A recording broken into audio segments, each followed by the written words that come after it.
हम सबसे पहले बात कर लेते हैं राजस्थान की।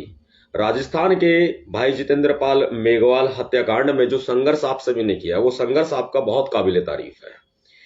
आपको कोटि कोटि नमन है हमारा, और हमें बेहद खुशी है इस बात की कि आप सभी ने इसमें एकता का परिचय दिया। यह बहुत जरूरी है। देखिए, जो हमने 22 मार्च को आंदोलन की घोषणा की और 22 मार्च को आंदोलन किया, यहां पर प्रशासन ने सभी मांगे मान ली, लेकिन इसके बाद सरकार ने उन मांगों को ठुकरा दिया। उसके बाद में हम जो है जयपुर पहुंचे, पाली पहुंचे, अलग अलग जगह पर जिस तरह से साथियों ने अपने प्रदर्शन किए, और वो बहुत ही जबरदस्त तरीके से इस न्याय की मांग को जो उठ सकी न्याय की मांग, वो बेहद बहुत ही कह सकते हैं हम कि बहुत काबिले तारीफ है। मैं एक बात से बेहद प्रभावित हूं और आहत भी हूं कि सरकार ने अभी जो है हमें सिर्फ आश्वासन ही दिया है मांगे पूरी करने का। मैं पीड़ित परिवार की बात करूं तो पीड़ित परिवार की अगर देखा जाए तो मैं उनको किसी भी तरीके से निराश नहीं देखना चाहता, ना मैं निराश देख सकता हूं। 50 लाख रुपए जो आर्थिक मुआवजे की बात है, सरकार ने मान ली है, ये आपका संघर्ष काबिले तारीफ है। और इसके साथ ही जो एक सदस्य को सरकारी नौकरी की बात है, वो भी सरकार ने मान ली है, ये आपका संघर्ष काबिले तारीफ है। लेकिन पूरी हो जाए मैं तब मानूंगा। आप सभी ने, ये नहीं कहता कि देखिए किसी भी तरीके से किसी भी सफलता का श्रेय हम अपने कंधों पे नहीं लेते, हम आपको देते हैं इसका श्रेय। जो कुछ किया है आप सभी ने किया है, मैंने कुछ नहीं किया। जो कुछ किया है वो आप सभी ने किया है। और ये मांगे जो मानी गई है ये पूरी हो जाए तब की बात है। नहीं तो अशोक गहलोत सरकार पर मैं विश्वास नहीं करता, मैं कांग्रेस की सरकार पर विश्वास नहीं करता। जैसे भारतीय जनता पार्टी की सरकार है, बीजेपी की सरकार है, इसी तरीके से ये कांग्रेस की सरकार है जो धोखा देती है। मुझे डर है इस बात का कि कांग्रेस सरकार कहीं धोखा ना दे दे। अगर इन्होंने हमारी पीठ में छुरा घोंपा, अगर कांग्रेस ने दगा किया, अगर कांग्रेस ने धोखा दिया, तो हम इसका मुंह तोड़ जवाब देंगे। राजस्थान में आए दिन घटनाएं हो रही हैं। राजस्थान के अंदर देश के लगभग हर एक जगह होती हैं घटनाएं, तो राजस्थान में विशेषकर बहुत ज्यादा हो रही है। महिलाओं के साथ रेप हो रहे हैं, यहां दलितों के साथ में अत्याचार हो रहा है। तो जो महिलाओं के साथ, दलितों के साथ जो घटनाएं घटित हो रही है, इसका एक परमानेंट समाधान निकालना पड़ेगा। आप जब बुलाएंगे मैं आऊंगा, अगर आप नहीं भी बुलाएंगे तो भी मैं आऊंगा। क्यों आऊंगा? क्योंकि राजस्थान तो मेरा घर है। मुझे कुछ और चीजें बीच में पता चली थी, वो ये चीजें पता चली कि बीच में जैसे हम लोग जब गिरफ्तार हुए जयपुर के अंदर, मैं कुछ बातें और इस बारे में संबंध में बताऊंगा आपको, बहुत जरूरी है ये बातें, जरूरी है, बहुत जरूरी है। देखिए, एक परमानेंट समाधान करो। परमानेंट समाधान कैसे? जब तक आप अपनी लड़ाई लड़ने के लिए खुद सक्षम नहीं होंगे ना, कोई आपका साथ नहीं देगा। मैं आपको क्लियर बताता हूं। आप किसी के भरोसे मत रहो। आप जैसे मैं हूं, मेरे भरोसे मत रहो भाई सतपाल भाई आएगा या कोई और साथी है वो भाई आएंगे। कोई यूपी से आ जाएंगे, हरियाणा से आ जाएंगे, दिल्ली से आ जाएंगे, गुजरात से आ जाएंगे, मध्य प्रदेश से आ जाएंगे। राजस्थान के जितने साथी हैं ना, अपने ऊपर सेल्फ डिपेंड बनो भाई। अगर आपने सेल्फ डिपेंड बन के आवाज उठाना सीख लिया ना, तो फिर इससे बड़ी बात नहीं हो सकती। जो मैंने शुरू में वीडियो में कहा कि भविष्य निर्धारित करेगी, ये बात है, बहुत जरूरी है। आप डरिए मत। अरे मौत आज आएगी और क्या होगा, इससे ज्यादा मौत ही तो आएगी ना। 100 दिन बकरी का जीने से अच्छा है आप एक दिन शेर का जी लो। एक दिन शेर का जी लो, बहुत जरूरी है। मैं आपको कुछ एक इसमें अहम खुलासे करूंगा। जो साथी सुन रहे हैं, साथी काफी संख्या में जुड़ चुके हैं, एक बार शेयर करें वीडियो को, और शेयर टू ग्रुप करके जितने भी ग्रुप आपके पास है सब में भेज दीजिए। आप उल्टे हाथ पर शेयर का बटन है, शेयर टू ग्रुप कीजिए। बाद में यूट्यूब पर साथी जो देखेंगे उनके लिए भी ये बहुत जरूरी बात है। 22 मार्च को हमारा आंदोलन हो गया। 2 अप्रैल को हम लोग 2 अप्रैल दोहराने की तैयारी कर रहे थे, और इस तैयारी के साथ में हम लोग जयपुर पहुंचे थे। आगे का हमारा प्रोग्राम पाली का था, लेकिन इस सरकार ने हमारी बोलती बंद करने की कोशिश की। कांग्रेस की सरकार ने हमें झुकाने की कोशिश की, कांग्रेस की सरकार ने हमें डराने की कोशिश की, कांग्रेस की सरकार ने हमारे न्याय की आवाज जो है उसको कुचला, दमन करने पर उतर आई। जो अशोक गहलोत की सरकार है वो दमन करने पर उतर आई। 2 तारीख को हमारा प्रोग्राम जयपुर का रहा, 3 तारीख को हमारा प्रोग्राम पाली का रहा। लेकिन 2 तारीख को जैसे हम लोग जयपुर पहुंचे, जयपुर पहुंचने के बाद में वहां शहीद स्मारक पहुंचने से आधा किलोमीटर पहले मेरी गाड़ी पर हमला हुआ। मेरी गाड़ी का आगे का पूरा आधा शीशा टूट गया है और आगे और पीछे बहुत सारी जगह डैमेज हुआ है। गाड़ी के ऊपर हमला हुआ। लगभग 5 से 7 लोगों का झुंड था जो गीदड़ों की तरह आए और कायरों की तरह उन्होंने हमला किया। जैसे ही हमला हुआ पुलिस वाले वहां मौजूद थे। जब पुलिस वाले वहां मौजूद थे तो इसमें पुलिस की पूरी साजिश थी। पुलिस ने उन्हें रोकने की कोशिश नहीं की, पुलिस ने उनको रोकने की कोशिश नहीं की। जब उन्होंने हमला कर दिया और मेरे साथ में खुद जो है मेरी पर्सनल सुरक्षा थी, जब मेरी पर्सनल सिक्योरिटी मेरे साथ थी तो उन्होंने उनको दबोचने की कोशिश की। जो हमलावर थे उनको दबोचने की कोशिश की तो वे लोग छुड़ा के भाग गए, बल्कि भागे नहीं, छुड़ा के पुलिस ने उनको भगवा दिया। जयपुर की राजस्थान पुलिस ने उनको छुड़वाया। वो आने के लिए हस्तक्षेप किया उन्होंने और उन हमलावरों को पुलिस ने छुड़वा दिया और उनको जाने दिया। हमने ये सोचा था पुलिस वाले उनको गिरफ्तार करेंगे, लेकिन पुलिस ने उल्टा किया। उन्होंने उनको भगवा दिया जो हमलावर थे और हमें अपनी हिरासत में ले लिया। हिरासत में लेने का मैंने कारण पूछा तो पुलिस ने कहा खुद वहां पर जो डीसीपी हैं वो मौजूद रहे और वहां के लोकल जो एसएचओ वगैरह थे वो मौजूद थे और अच्छा खासा पुलिस बल था, कुछ अर्धसैनिक बल भी वहां पर थे। उन्होंने मुझे कहा कि आपको हिरासत में लिया जाता है। क्यों लिया जाता है मैंने पूछा उनसे। कहते हैं सबसे पहले उन्होंने हमारे फोन जब्त किए ताकि हम फोन को यूज ना कर सके। हमने वीडियो वगैरह बनाने की कोशिश की, हमने फोटो वगैरह की कोशिश की हमारे साथियों ने, लेकिन पुलिस ने हमारे फोनों को जब्त कर लिया। अब फोन हमारे जब्त कर लिए और हमारे हिरासत में लेने का मैंने कारण पूछा तो बोले कि धारा 144 लगी हुई है, जहां आप जा रहे हैं शहीद स्मारक एंड सीएम हाउस, वहां पर धारा 144 लगी हुई है, आप नहीं जा सकते। नहीं जा सकते तो हमें कानून का सम्मान करना था। जो लोग हमें कानून की दुहाई देते हैं ना, उनको भी बताई दे रहे हैं हम कि हमें कानून का सम्मान करना था। बाबा साहब अम्बेडकर जी ने इस देश का संविधान लिखा है, इस देश का कानून लिखा है, तो हमने वो कानून का सम्मान किया और पुलिस वालों के साथ में हम जो है वो निकल पड़े। पुलिस ने हमें हमारी व्हीकल हमें जो है उन्होंने नजरबंद कर लिया, हमें हाउस अरेस्ट उन्होंने कर दिया और पूरा दिन लगभग 3 से 3.5 घंटे मुझे हिरासत में रखा गया। और मुझे जहां लेकर के गए वो डीसीपी कार्यालय था, वहां ऑफिस में बैठा दिया। हालांकि एसी वगैरह सब चल रहा था, लेकिन उन्होंने बाहर से उसको बंद कर दिया, बाहर से कुंडी लगा दी, ताला लगा दिया, जो भी कुछ किया। और अंदर यानी कि हमें पानी तक भी पीने को नहीं दिया गया। आप ये देखिए, अंदर बैठा दिया, पंखा चल रहा है, एसी चल रहा है, सब कुछ ओके है, लेकिन अंदर उन्होंने पानी तक भी नहीं दिया। जो गर्मी के मौसम में 3 से 3.5 घंटे तक हमें बिल्कुल अकेले कमरे में बैठा के रखा। बाहर से उन्होंने लॉक कर दिया, बाहर से उन्होंने बंद कर दिया ताकि कोई भी गतिविधियां अंदर की बाहर ना जा सके, बाहर की अंदर ना आ सके, किसी को मालूम ना चल सके कि जगह कहां पर इन्होंने हमें रखा है। हमने बार बार इनसे कहने की कोशिश की जिन्होंने हमला किया आप उनको गिरफ्तार कीजिए ना, लेकिन उन्होंने गिरफ्तार नहीं किए।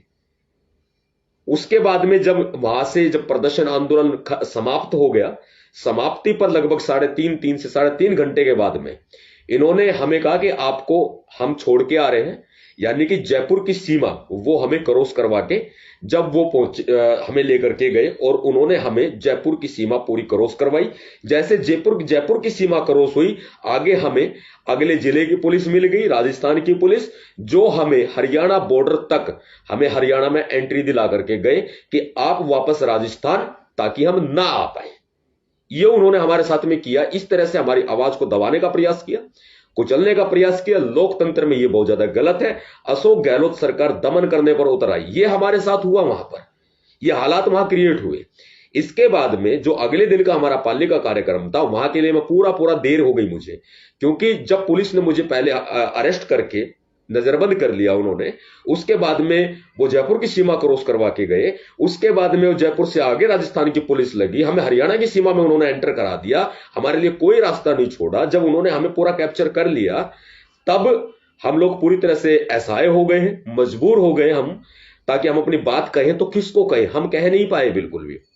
हालांकि उत्तर प्रदेश अध्यक्ष सीमा सिंह वहां पहुंची, हमारे जम्मू कश्मीर प्रदेश अध्यक्ष गुलशन जी वहां पर पहुंचे, एसीपी सोनू सिंह वहां पर पहुंचे, रविंदर जो हमारे जींद जिले के अध्यक्ष हैं मिस्टर रविंदर वहां पर पहुंचे, विकास वहां पर पहुंचे जो हमारे प्रवासी भीमसेना के गुड़गांव जिला अध्यक्ष हैं, विकास वहां पर पहुंचे, ईश्वर सिंह जी वहां पर पहुंचे। इसके अलावा और जो साथी थे संजय अलवर से हैं, अलवर के हमारे पदाधिकारी हैं, संजय वहां पर पहुंचे।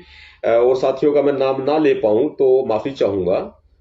ऐसे अनेकों साथी थे हमारे, भीमसेना राजस्थान के साथी हैं, और प्रदेश नहीं, राष्ट्रीय उपाध्यक्ष हैं पीएल कटारिया जी, वो वहां पर पहुंचे, उनकी पूरी टीम पहुंची, उनके साथी पहुंचे। और मिस्टर रोहतास वहां पर पहुंचे, उत्तर प्रदेश से चल के गए थे मथुरा से। और भी काफी सारे साथी वहां पर पहुंचे थे, मैं नाम अगर ध्यान में ना आ पाए तो मैं माफी चाहता हूं आप सभी साथियों से। तो वहां पर जो साथी पहुंचे थे उन्होंने पूरा इस मामले को संभाला, और वहां पर सीएम हाउस में भी उनकी बातचीत हुई। परिवहन मंत्री है राजस्थान सरकार के, वो मिले और उन्होंने आश्वासन दिया कि आपकी सारी मांगे मान ली गई हैं, आप बिल्कुल चिंता ना करें। उन्होंने ये पूरा आश्वासन दिया है, आश्वस्त किया हमें, और हमसे मिलने की भी इच्छा उन्होंने जाहिर की। लेकिन हाँ, हम कभी किसी के दरवाजे नहीं चढ़ते, किसी मंत्री के संतरी के। तो इसलिए सीएम हाउस में जो मीटिंग हुई वो सीमा सिंह की मीटिंग हुई थी, और उन्होंने अच्छी बखूबी जिम्मेदारियों का उन्होंने निर्वहन किया, अच्छा निर्वहन किया, अच्छी जिम्मेदारियां निभाई। और ये सब साथियों आप सभी की ताकत है जो आज ये मांगे मानी गई हैं। तो आप इस ताकत को जो है आगे बरकरार रखना, इस एकता को बरकरार रखना। मैं तो ये कहता हूं कि देखिए, जो कुछ किया मैंने कुछ नहीं किया, जो कुछ किया आपने किया, ये श्रेय आपको जाता है। अगर कहीं कोई विफलता रही तो विफलता का ठीकरा आप मेरे सर पे फोड़ सकते हैं, मुझे कोई प्रॉब्लम नहीं है। दूसरी बात, पाली में मेरे ऊपर, मैंने सुना है मीडिया के माध्यम से मुझे पता चला है, मेरे ऊपर मुकदमा दर्ज हुआ है। तो देखिए, ये 46वां मुकदमा है जो टोटल पूरे देश भर में मेरे खिलाफ मुकदमे चल रहे हैं। हालांकि राजस्थान में फर्स्ट है, राजस्थान में मेरा खाता खुल गया है। 46वां मुकदमा है ये। अभी 46वां मुकदमा मेरे ऊपर जो लगा है, तो मुझे तो ऐसा लगता है अशोक गहलोत हो या योगी आदित्यनाथ हो या नरेंद्र मोदी हो या हरियाणा से एमएल खट्टर साहब हो, भाई मेरे को तो ऐसा लगता है कि हमें हाफ सेंचुरी लगता है मारनी पड़ेगी, यानी कि पूरे 50 मुकदमे जल्दी होने वाले हैं। हम भाई, जेल हमारा गहना है, जब तक जेल में दाना रहेगा आना जाना लगा रहेगा, क्या फर्क पड़ता है, मुकदमों से नहीं डरते हम। और कोर्ट की तारीखें भी नहीं झेलते भाई, धक्के नहीं खाते कोर्ट में, इतना रुतबा है, इतना रुतबा चलता है। इस तरह की हमें कोई दिक्कत नहीं है। अभी पीछे बहुत सारे मुकदमे हमारे ऊपर लग गए थे, अभी ये एक मुकदमा लगा है। पुलिस अगर जांच के लिए बुलाएगी तो हम जांच के लिए जांच में शामिल हो जाएंगे, वरना हम अपने प्रतिनिधि को भेज देंगे, वो जांच में शामिल होने के लिए चले जाएंगे। कोई दिक्कत वाली बात नहीं है। हाँ, राजस्थान की पुलिस अगर हमारे गुड़गांव तक अगर भाई देवे आएगी भी तो भी देख लेंगे, बढ़िया स्वागत करेंगे। हमें किस चीज की परवाह है, हमें परवाह नहीं है, हम अपना बिंदास जिंदगी जीते हैं। हमें परवाह है तो सिर्फ अपने लोगों की परवाह है। जो राजस्थान में अपने लोगों को मारा जा रहा है ना, पूरे देश भर में मारा जा रहा है, काटा जा रहा है, रेप किए जा रहे हैं, मुझे अपने लोगों की परवाह है। और मुझे नींद नहीं आती, देखो मैं आपको बता देता हूं, मुझे नींद नहीं आती है। इसलिए साथियों, मैं तो एक ही बात कहता हूं कि आप सभी पूरी एकता का जो सूत्र है उसमें पिरो दिए गए हैं भीमसेना के नाम से। भीमसेना आपका अपना संगठन है, आपका अपना परिवार है, भीमसेना के साथ में जुड़िए। और मैं तो जुड़ने की बात तो कह रहा हूं, तो एक ऑफिशियल कागजी कार्रवाई है, लेकिन एक ऑफिशियल कागजी कार्रवाई है। वैसे तो हर एक घर में जो भीम सैनिक हैं वो सब भीमसेना के भीम सैनिक हैं, आप ये मान के चलिए। बहुत सारी चीजों में विवादों से हमारा पूरा नाता रहा है, शुरू से रहा है। चाहे सपना चौधरी केस को ले लीजिए, चाहे आप किसी भी केस को ले लीजिए, विवाद में रहते हैं, ठीक है भाई, कोई बात नहीं। हमें मीडिया की सुर्खियां नहीं बनना है, क्योंकि ये बिकी हुई मीडिया की सुर्खियां बनना हमारी समझ से परे है। हम बिकी हुई मीडिया की सुर्खियां नहीं बनना चाहते 1% भी। विलेन तो सपना वाले केस में भी हमें बनाया गया था, ठीक है, बना लिया केस तो, हालांकि गुड़गांव कोर्ट में अभी भी चल रहा है। मेन मुद्दे की बात कर लेते हैं। मेन मुद्दे की बात यह है कि आप भीमसेना ज्वाइन करो। 9810862586 नंबर पर फोन कीजिए। हमारी पीआरओ साहब हैं एडवोकेट सीमा चौहान, मैं आपको कहता हूं एडवोकेट सीमा चौहान। आप अपने दूसरी सीमा सिंह को मत लीजिएगा, ये अलग है, ये सीमा चौहान है, ये एडवोकेट सीमा चौहान है। इसी साल इनकी एलएलबी पूरी हुई है, अब ये एडवोकेट हो गई है। तो इसके बाद में ये अपना एज ए जूनियर एडवोकेट मेरे पास में काम करेंगी, कोर्ट में करेंगी। उनकी डिपार्टमेंट अब कोर्ट का दे दिया जाएगा। पीआरओ साहब की जो है हम जो है आगे अपने पुराने स्टाफ में से ही प्रमोशन करके हम पीआरओ को नियुक्त करेंगे। लेकिन अब तक जब तक सीमा चौहान संभाल रही है, आप उनसे बात करें, भीमसेना को ज्वाइन करें। 9810862586 पर। अगर कोई साथी मुझे बुलाना चाहते हैं, प्रोग्राम लेना चाहते हैं कोई बाबा साहब की जयंती के विषय में, तो आप मेरी पर्सनल कोऑर्डिनेटर को संपर्क कर सकते हैं 9311003886 पर। 9311003886 पर मेरी पर्सनल कोऑर्डिनेटर को आप फोन कीजिए। अगर आपको मुझसे मिलना है, देखिए फोन पर बात करने की जिद मेरे से कोई साथी ना करे, क्योंकि मैं फोन पर उपलब्ध नहीं होता हूं। अभी ये लाइव दे रहा हूं आपके सामने, फिर ये फोन मेम साहब के पास चला जाएगा। दूसरी बात ये कि जो अगर आप मिलना चाहते हैं तो मिलकर एक बहुत अच्छे से बात होती है, आगे की प्लानिंग होती है। कोई आप बड़ा पद भीमसेना में लेना चाहते हैं और कुछ ऐसी चीजें हैं कि भाई आप मेरे साथ में शेयर करना चाहते हैं, कुछ आपके अच्छे लोग हैं जो जुड़ना चाहते हैं। एक बात और मैं इसमें कह दूं, मेरी वीडियो को लगभग सभी लोग सुनते हैं, कार्यकर्ता भी सुनते हैं और नेता भी सुनते हैं।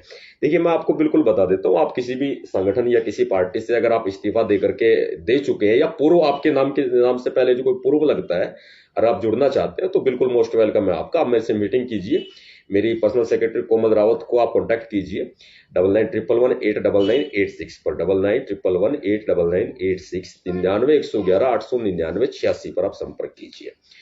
ये मेरी पर्सनल सेक्रेटरी हैं कोमल रावत मैडम। लेकिन फोन करने का समय मैं आपको बता देता हूँ, सुबह 10 बजे से लेकर के शाम को 6 बजे तक। इसके बाद में फोन नहीं लगेगा। पूरा दिन काम करते हैं, वही बहुत होता है इन सबके लिए। मैं तो 24 घंटे आपकी सेवा में तत्पर हूं, हमेशा चलता रहेगा। खैर एकता बनाए रखें। और बहुत सारी चीजें अभी मैं बहुत अच्छे प्लान लेकर के आया हूं, बहुत अच्छे प्लान्स हैं समाज के लिए। एक ऐसा प्लेटफॉर्म तैयार कर दिया है, बहुत अच्छा। राजस्थान में तो बहुत ही अच्छा करेंगे, बहुत अच्छा करेंगे। राजस्थान में सरकार बदलेंगे बिल्कुल, और वो सरकार बदलेंगे तो जल्दी ही आपके सामने वो सारी बातें होंगी। मैं राजस्थान में बहुत जल्दी कुछ करने वाला हूं, बहुत जल्दी राजस्थान पहुंचूंगा, वापसी करूंगा राजस्थान में। अभी तो हमें भगा दिया, हमें धक्के मार के भगाया है सरकार ने, देखा जाए तो। ठीक है, 2 तारीख को भी 3 तारीख को भी हमें धक्के मार के भगाया इन्होंने। इतना डर गए, इतना खौफ हो गया इनको, भाई ये तो कुछ ना कुछ कर देंगे। ऐसे धक्के मार के भगाया इन्होंने। क्या डर था भाई हमारे से, क्या खौफ था हमारा, बताओ जरा। लेकिन सरकार, एक बात देखिए, सरकार का कोई ऑफिशियल बयान नहीं है मांगे मानने का। सरकार का कोई ऑफिशियल बयान नहीं है, कोई ट्वीट नहीं है, कोई मीडिया में कोई बाइट नहीं है। उसके बावजूद इन्होंने आश्वासन दे दिया, जैसा कि 22 तारीख को दिया था, ऐसा ही आश्वासन इन्होंने हमें 3 तारीख को दे दिया। और ऐसा ही आश्वासन इन्होंने परिवहन मंत्री ने हमें 2 तारीख को दिया, 2 अप्रैल को दिया। भाई सीएम साहब नहीं है, सीमा सिंह को बोला सीएम साहब नहीं है, लेकिन मैं आश्वस्त कर रहा हूं, उन्होंने सीमा सिंह की बात कराई, सीएम अशोक गहलोत से बात कराई उन्होंने, परिवहन मंत्री ने, और बात करवा करके उन्होंने फिर जो है आश्वासन दे दिया कि हाँ मांगे मान ली गई है। देखिए मांगे पूरी हो जाए तब मैं न्याय मानूंगा, और यह आपका सभी का संघर्ष रहा, आप सबका संघर्ष है। मांगे मान ली जाए तब मैं न्याय मानूंगा, और फांसी के तख्ते पर पहुंच जाए। हम जितेंद्र भाई मेघवाल को वकील साहब की फैसिलिटी देंगे, पूरी वकील साहब की पूरी फैसिलिटी देंगे। भीमसेना बिल्कुल फ्री ऑफ कॉस्ट, बिल्कुल फ्री ऑफ कॉस्ट भाई जितेंद्र मेघवाल का केस लड़ेगी, लड़वाएगी, वकील साहब देंगे हम। ये मैं आपके लाइव के माध्यम से आपको बता रहा हूं। हम भाई जितेंद्र मेघवाल के हत्यारों को फांसी के तख्ते तक पहुंचाने के लिए भीमसेना, आपका भाई नवाब सतपाल तंवर, जितना मेरे से बन सकता है हम वकील साहब मुहैया कराएंगे। हमारी बातचीत हो गई है, वकील साहब बहुत अच्छे हाईकोर्ट के जाने माने एडवोकेट हैं जिनसे हमारी बातचीत हुई है, और बहुत अच्छे एडवोकेट हैं। हम बिल्कुल फ्री ऑफ कॉस्ट उनको वकील मुहैया करा रहे हैं। भीमसेना की तरफ से जो कुछ खर्चा होगा हम खुद वहन करेंगे, चाहे वकील साहब का हो चाहे कोई भी खर्चा हो, हम खुद वहन करेंगे। लेकिन भीमसेना ये केस बिल्कुल मुफ्त में, फ्री में, जितेंद्र पाल भाई मेघवाल का ये केस बिल्कुल फ्री में लड़वाएगी। हत्यारों को फांसी के तख्ते पर तक पहुंचाएंगे। ये लड़ाई अभी समाप्त नहीं हुई है, इस लड़ाई को हम अंजाम तक पहुंचाएंगे। ये लड़ाई तभी समाप्त होगी जब राजस्थान से मनुवाद का खात्मा कर दिया जाएगा। तो ये बहुत मेन बातें थी। और लास्ट में जो बात मैंने आपको बताई, आप इसमें जो है अपना लाइव वीडियो को शेयर करके आप मेरा समर्थन कर सकते हैं, क्योंकि आपका हौसला ही चाहिए भाई। और सब कुछ है मेरे पास में, बाबा साहब अंबेडकर जी की अनुकंपा से, माता पिता के आशीर्वाद से मेरे पास सब कुछ है। और मुझे किसी चीज की कोई नीड नहीं है, मुझे सिर्फ यही नीड है कि आपका प्यार मैंने जीता, आपका प्यार जीतता रहूं, आप मुझे हौसला देते रहे, यही काफी है। हम भाई जितेंद्र पाल मेघवाल को बिल्कुल फ्री ऑफ कॉस्ट उनके केस में वकील उपलब्ध कराएंगे। ये बहुत सारी बातें थी जो आपके सामने रखी, मुश्किलें बहुत सारी झेली भाई। तो अभी जो है आपसे विदा चाहते हैं, जल्दी मुलाकात होगी। राजस्थान के लिए बहुत बड़ा करेंगे, बहुत बड़ा। भरोसा करते हैं तो भीमसेना में आ जाओ भाई, बिल्कुल क्लियर बोल रहे हैं। भरोसा करते हैं तो भीमसेना में आपका स्वागत है। राजस्थान में बहुत बड़ा करेंगे, बस इतना ही इशारा समझ जाइए, वही काफी है। और अन्य प्रदेशों में भी बहुत अच्छा करेंगे, बुरा ना मानिएगा हमारी बात का कि अन्य प्रदेशों का नाम नहीं लिया। तो साथियों, क्रांतिकारी जय भीम, जय भारत, नीला सलाम, जय संविधान, भीम सेना जिंदाबाद।